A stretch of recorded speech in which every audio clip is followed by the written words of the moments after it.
Well, it's been 7.5 months, almost, somewhere in there.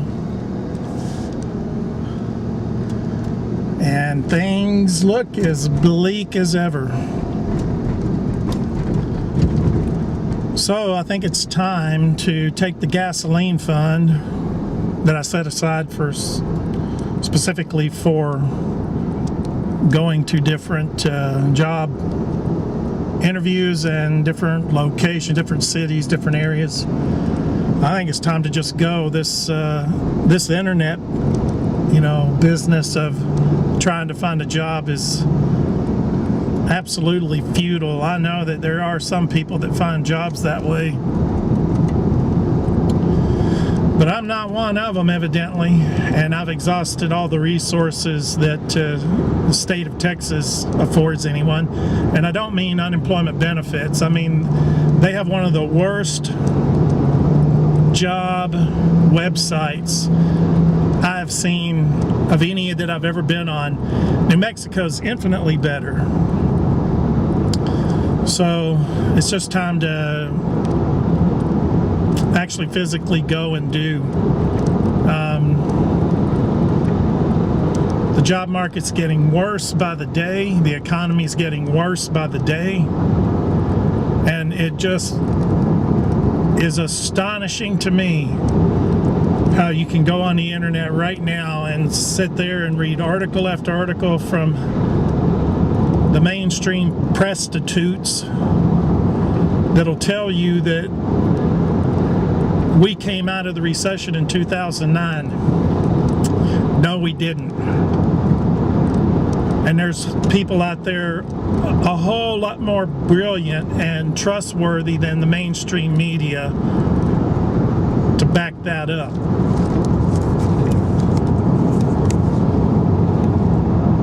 The job market here locally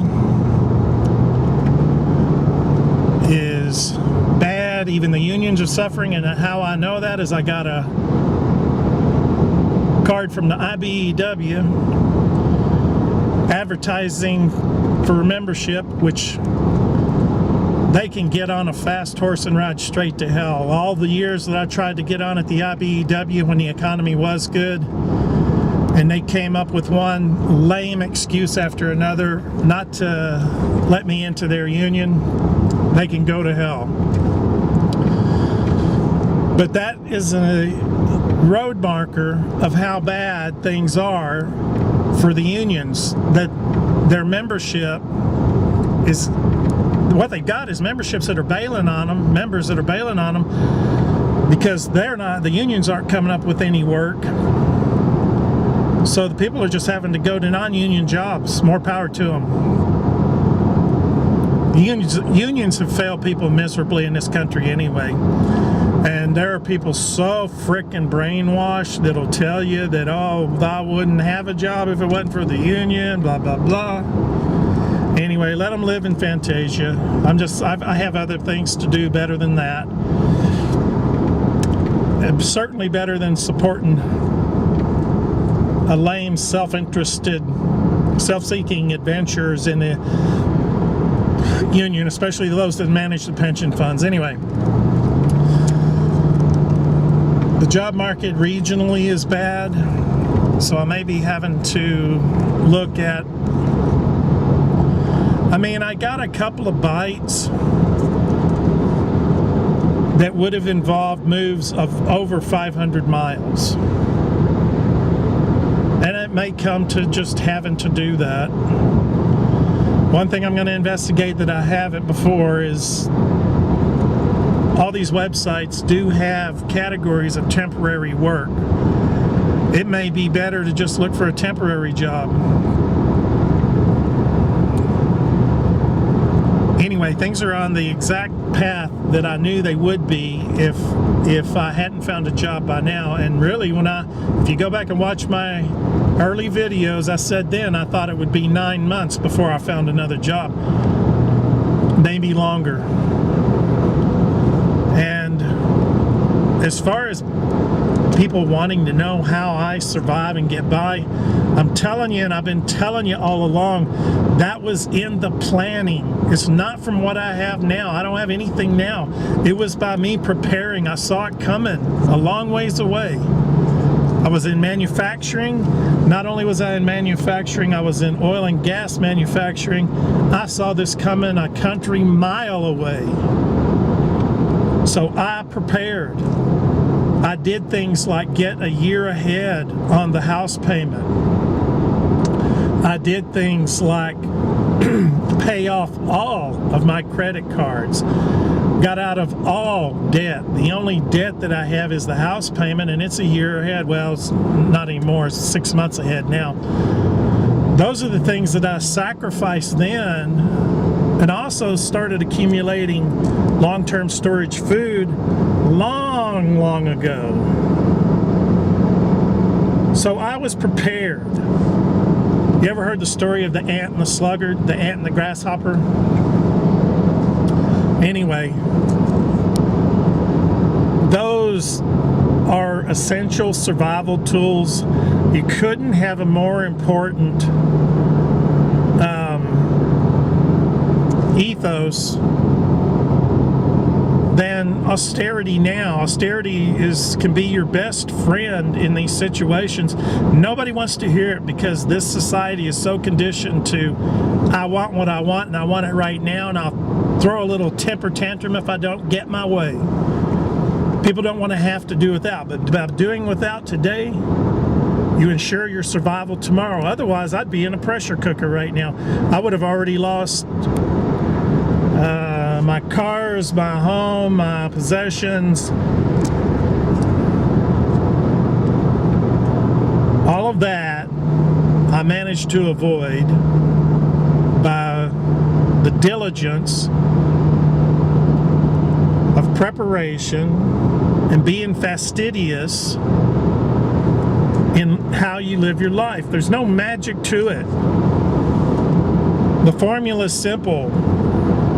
Disciplining yourself of doing without is not simple. It never has been, never will be. It's not human nature. People want instant gratification. Well, you got to get over that if you're going to survive these bad times. And that's the only way that I'm getting by now. And it could get much worse. I've said that all along. Could get much worse for me. But what I've done is I gave myself the very best chance to get through this that I could. And it's all the more important if you got a family, if you're providing for someone. It's even infinitely more important that you do what I just said for their sake. Don't tell me that it's just, oh, you can't do it the way I did it because I got kids to feed, blah, blah, blah. That's all the more reason to do it. So if you want to sit back and rely on the state to get you through life, then welcome to poverty ad infinitum. Because that's exactly the way the state wants it, is they want people to be so reliant on them that people will bend to every change of their will that comes along. That's not how you should live your life. No one should live that way. God didn't make anybody to live that way.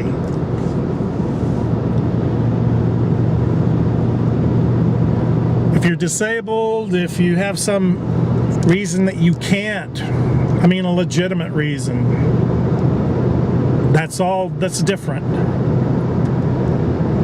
It's a horse of another color, as they say. But standing on your own 2 feet without relying on the government, without relying on church organizations, God didn't create people to live that way. My gosh. Anyway, things may get worse. I'm going to fight to the very end to see that they don't fall that far. And and I've done everything humanly possible to prepare for it. It's all about self-discipline now. It was all about self-discipline before. I mean, when you have a job and you have any level of prosperity, that's the time to prepare for these down times, because they're gonna happen. Even when things are good, they will eventually go bad. Anyway, I'm probably singing to the choir anyway, but that's where my thing sits right now. And it's not looking good. So, the next important survival tip is adaptation. Preparedness gets you one place in life. Discipline gets you one place in life. But being able to adapt, that's probably the most important thing that you've got to open your mind to, is be open to change. Realize you might have to move to a place that's strange and different. And that is about where I'm at now, is looking at that. So it's time to take what I've put back and go and physically investigate. I mean, to step out in this world, sitting in front of the computer ain't going to get it for you. It's just not. That's the update for now. I'll probably be back.